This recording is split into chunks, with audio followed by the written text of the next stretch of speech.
What's going on, Waitr drivers and hustlers and side hustlers and Uber drivers, all the above. Hope everybody's having a great week so far. Wanted to come to you today to talk a little bit about driver security. You know, when you're any kind of delivery driver, whether you're delivering pizzas or GRUB or Waitr, Uber Eats, whatever, you have to consider that there is some risks. There's some risks involved, and you can mitigate some of those risks by the time of day that you drive, in the particular location, even, you know, from the city down to the parts of the city. We're probably all familiar with areas of our towns that are not the safest, that have a lot of crime, etc.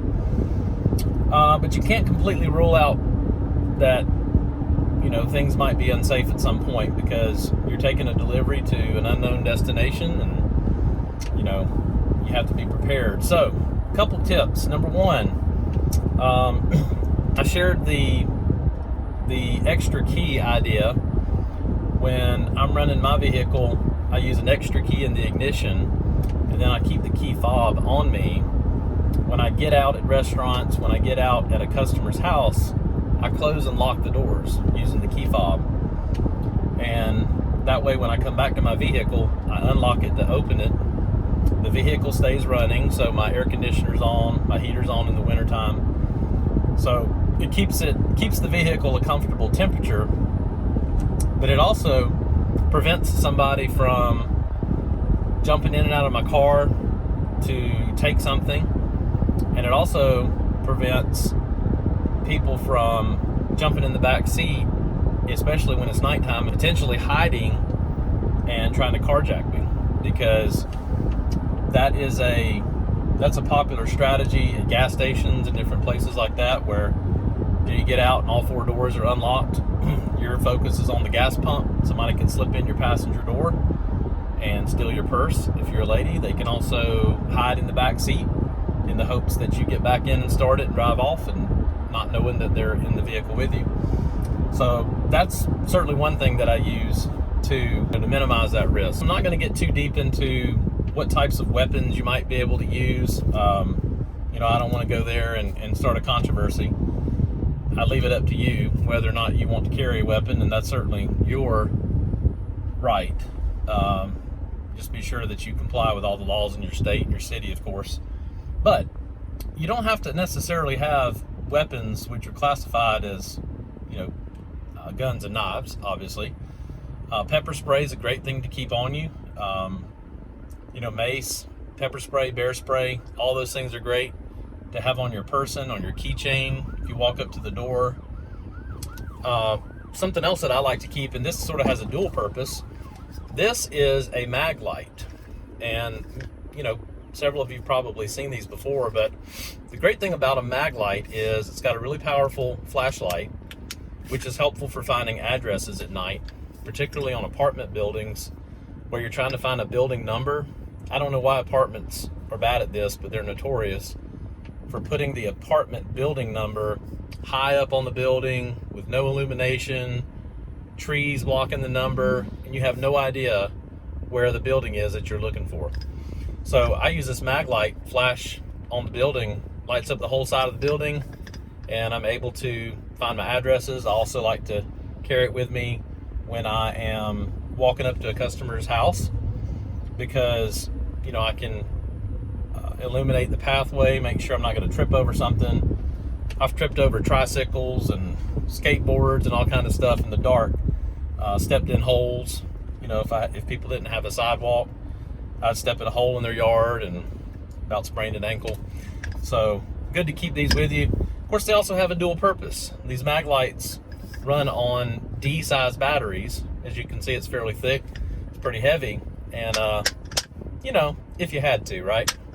A security tip to consider when you're delivering is to share your location, either using your cell phone, you know, in an automated fashion with something like a Life 360 application, or if you have an iPhone, you can even, you know, share your location with somebody in the iMessage feature. But definitely let a loved one know where you are. I'm not saying you have to check in every order, obviously that's kind of silly, but if you're going somewhere that looks kind of sketchy, be sure they know your location, just in case, somebody needs to check on you. And it's not a bad idea either to go ahead and make a phone call if you're at a sketchy location and talk to the person that you have as your emergency contact. Go ahead and get on the phone with them, while you walk up to the door, or don't be unprofessional and carry on a conversation instead of paying attention to the customer. But it never hurts to let them see that your phone's lit up and you're on the phone with somebody, and you can just simply say, hang on just a second, I'm delivering an order. Hi, I have your Waitr delivery, blah, blah, blah. Just in case somebody maybe had some bad thoughts towards doing you harm, they're less likely to do it if they see that you're on the phone, that you're talking to somebody, and engaged, and somebody knows your location. While we're talking about safety and security, also just wanted to mention that it's not a bad idea to keep a first aid kit with you. This is a really simple little portable first aid kit that I keep in my door pocket. I'm obviously not going to be able to do a lot with this out in the field, but for minor accidents or cuts, scrapes, abrasions, things like that, I got the basics. Got some gloves, scissors, gauze, band-aids, etc. Now when you're on the road a lot, you will come upon accidents. You will find yourself getting cuts and scrapes, getting in and out of the car, in and out of restaurants. It's just part of it. Obviously for major accidents, you would need something more comprehensive than this, but this is certainly better than nothing. I also have a larger first aid kit that I keep in the back of my vehicle, along with an automotive fire extinguisher. Fortunately, technology has all but eliminated this last tip, but something to consider too. If you receive a large cash tip for some reason, maybe you're the beneficiary of somebody who's feeling really generous that day, you definitely don't want to keep that cash tip on you long. I recommend maybe dropping by your home to drop the cash off, or go by an ATM, like a drive-through ATM where you can deposit money in the machine. Again, follow all the safety guidelines around using an ATM, especially at night. But that's definitely preferable than, walking around with a large cash tip on you. And by large cash tip, I mean, if somebody gives you $50 or $100, you probably want to find a way to stow that away safely rather than carry it with you all evening. Wrap up this video on safety and security for delivery drivers by saying, again, driving does come with risks. I would not let it keep you from trying Waitr or Uber or Grubhub, any of the other delivery services, or even delivering pizza. I would take precautions, certainly, but don't let it keep you from doing it. It's definitely a good side hustle. Just be safe, be smart about it. I'm going to wrap this video up by sharing the spookiest delivery I ever made. It was sort of out in the middle of nowhere, and when I arrived at the address, there were no lights on that I could see in the house at all, no exterior lights on. The street light was either out or there was no street light, and it was completely pitch black dark. The house was sort of on the side of a tall hill, and there were woods surrounding the house. So, I definitely thought twice before making that delivery. This was early on when I started delivering for Waitr. When I have encountered that situation again, I learned another little tip was to just simply, when you arrive, call the customer and say, hey, this is Jason. I'm at the delivery address. I wanted to make sure that I have the right address. Could you maybe turn the light on or open the door up for me just to make sure I'm at the right spot? And I've done that 2 or 3 times. Nobody's had a problem with it. They typically make a joke like, oh, I forgot to turn the porch light on for you, or were you afraid to get out of the car? We kind of laugh.